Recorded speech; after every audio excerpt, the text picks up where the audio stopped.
Hey there, everybody. How you doing today? It's Carpo here for another edition of this channel, this Carpo channel here. So I'm going to sit back with my pondering vape pen and my new book that I just received and share a little bit of it with you. This is for the number of people out there, I guess. I made a video about a week or two ago about pi, and I was using. I was trying to memorize pi, so I was like 3.1415.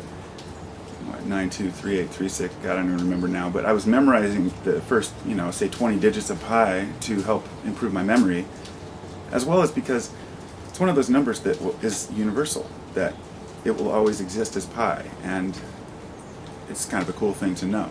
Anyway, I wrote down the first 15 numbers or so, and in the process, discovered an interesting pattern. There were a series of numbers that were repeated. See, there's 26, and then there's like 32, 38. Anyway, it's in here. What I did was I Googled it after I made the video about it because I was curious to know what other people said about that pattern because it was very strange. I'm going to show you what I'm talking about here. When I Googled it, all I found was one article, and it was way down the Google search page, about a guy who met a guy in the 60s who named, Dr. Matrix is what he called him. And this book is called The Magic Numbers of Dr. Matrix. Anyway, when I Googled it, the guy said that it was in this book, and he was talking about how he met this guy. And Martin Gardner wrote the book. This book, I think, it was written in 1985, but the material was published previously in the 60s and 70s up to the 80s, so I guess there's a lot of information in here. There's a lot of different things going on here. You got the alphabet circles and, letter coding and all this stuff. The one that got me, and this is the reason I bought this book, because after I had made that video and I found this guy started talking about it too. And this is the reflections, this is the pattern reflection in pi that I was talking about. You can see what's going on. I guess you might have to pause it to really look at it, but you can see that there's these three repeating double-digit sets, and then 26 directly in the center, which correlates with 26 over here. And could be totally random chance. The interesting thing is that it happens in the first 20 digits of pi. And why would you have three repeating patterns? Not only, it's not just, repeating patterns. It's, let's see if I can get this focused here. So we've got 79, 32, 38. And then right over here we have 38, 32, 79. So they're a complete perfect mirror image of each other. And right in the middle is 26, which is also over here. Start asking ourselves, okay, what does this mean? This is a mathematical, equation that is universal. It exists. It's pi. It's pi. It's the ratio of circumference to radius. And so, what do these numbers mean, really? Well, what does this mean for us? I don't know. Anyway, I got the book. The book was 50 cents. I got it from some library. It's what is it? Elon College Library, North Carolina. Still got the checkout card in the back and everything.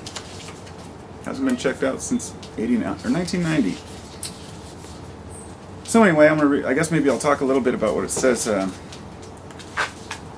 It's just so weird that other people, not that other people will find this, but not that more people don't talk about it, as if it doesn't matter. Numerology to me and numbers and the whole idea of numbers and their power and meaning, I'm totally open to it.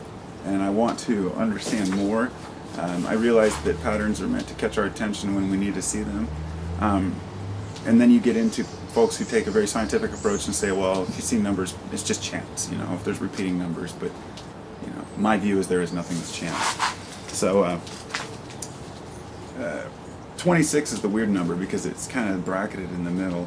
It says, let's see if there's anything that I could read and make sense. Yeah, he starts talking about how to add them up and how the decimals relate. And then he starts talking about number 32. This is the part, I almost forgot what I wanted to really, this is the part that blew me away. He was talking about the number 32, as well as the other numbers and how important they are.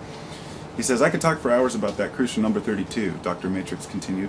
It's one of the ubiquitous constants of nature. An object falling to the earth accelerates at 32 feet per second. Water freezes at 32 degrees Fahrenheit. There are 32 crystal classes. Man has 32 teeth. There are 32 electrons in the filled fourth energy level of atoms. There are 32 fundamental long-lived particles. Eddington's fine structure constant 137 is the 32nd odd prime, and so on. Of course, 32 is raised to the power obtained by adding 3 and 2. So this guy asks him a question. He says, it's too bad that the number of moons in the solar system is only 31. How do you account for that? My dear gardener, he replied, there are 32 moons in the solar system. There's one moon that our astronomers have not yet discovered. Could you tell me what that planet it belongs to? 3 times 2 is 6. The 6th planet from the sun is Saturn. And then it goes on about 32 again. Now, this part blew me away because he's saying that, this is an older book. It says, so there's going to be a new moon discovered with Saturn. So I Googled it now to see what would have come up with, and I was just blown away. New moon forming on Saturn just discovered, and this is about 2006. So it was about 10 years ago or less. So he was right. We found a 32nd moon in our solar system. Does that really mean anything? Maybe there's another moon somewhere that we still haven't found. Maybe there's 33. 33 is a great number too. The part that really got me was the fact that he said that it will be discovered, that we will find it, that there will be a 32nd moon. But not just that, but he called which fucking planet it was. Saturn. Now Saturn, of course, is the the great bearer of wisdom, if you want. Some people associate Saturn and Satan as some sort of a negative energy, but it's not. It's the gatekeeper, the door to awareness or knowledge, if you associate planets with ideas. I'm a pretty open-minded person. Being the personality type I am, and it's a trait within, I ran out of memory card space there, so I had to kind of continue. I guess I was pretty much done with what I wanted to say. I really didn't want to just cut it off there at the end and leave it just kind of zip. Anyway, I'm really open to new ideas. I'm open to new discoveries. I'm open to anything that's willing to reveal itself to me without trying not to become too wrapped up in it. So when I get excited with an idea and something really hits home with me, I kind of set it on the back burner and say, okay, how is this going to react with the rest of my life, but I tend to dive in full bore into something. So I've learned not to do that so much, and to try to, I guess what I'm trying to say is I want to be open, but I want to be rational too. It's a really difficult thing to do, and it's hard to even express, I guess, here. It's like,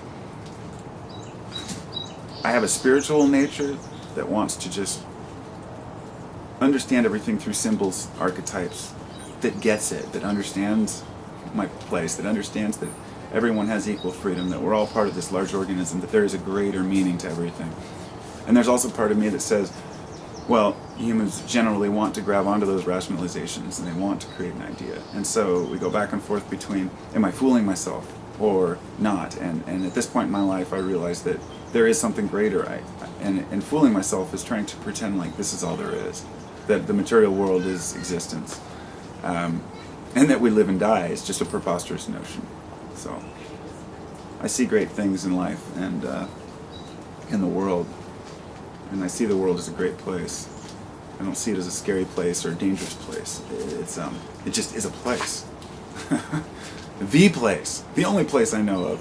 I don't have anything to compare it to. It's like when people say something like life is strange. It's like, what do you mean? How could it be strange?